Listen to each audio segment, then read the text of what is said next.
జిల్లాలను ఏదో మేమేదో గతంలో అశాస్త్రీయంగా చేసినామంట.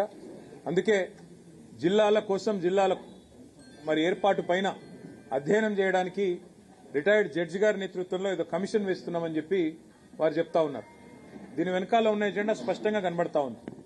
కేసీఆర్ గారు ఏర్పాటు చేసిన కొత్త జిల్లాలన్నింటినీ రద్దు చేయాలి అనే ఆలోచన కనబడతా ఉంది. రాజన్న సిరిసిల్ల జిల్లా గాని, పెద్దపల్లి జిల్లా గాని, జగిత్యాల జిల్లా గాని, ఉమ్మడి కరీంనగర్లో ఏర్పాటు చేసిన 3 కొత్త జిల్లాలని కూడా రద్దు చేయాలనే కుట్ర ఈ ప్రభుత్వం చేస్తున్నట్టుగా మాకు అర్థమవుతున్నది. దాంతోపాటు జిల్లా పరిషత్ ఎన్నికలు పెట్టకుండా తప్పించుకోవాలనే ఒక ఎత్తుగడ కూడా ఈ కమిషన్ ఏర్పాటు వెనకాల ఉన్నట్టుగా మాకు అర్థమవుతా ఉంది. నేను రేవంత్ రెడ్డి గారిని, ఆయన ప్రభుత్వాన్ని ఒకటే హెచ్చరిస్తా ఉన్నా. మొన్న ఆల్రెడీ నేను మహబూబ్ నగర్ లో చెప్పినా, మళ్లీ వాళ్ళ సిరిసిల్లలో చెప్తున్నా. కేసీఆర్ గారు పరిపాలనా సౌలభ్యం కోసం అధికార వికేంద్రీకరణలో భాగంగా ప్రజలకు ఎంత సన్నిహితంగా అధికారులుంటే అంత లాభం జరుగుతుంది అని ఆలోచించి వారి సౌలభ్యం కోసం ఎక్కడో గంభీరావుపేటలో ఉండే వాళ్ళు కరీంనగర్ పోవాలి అంటే దాదాపు 90-100 కిలోమీటర్ల దూరం.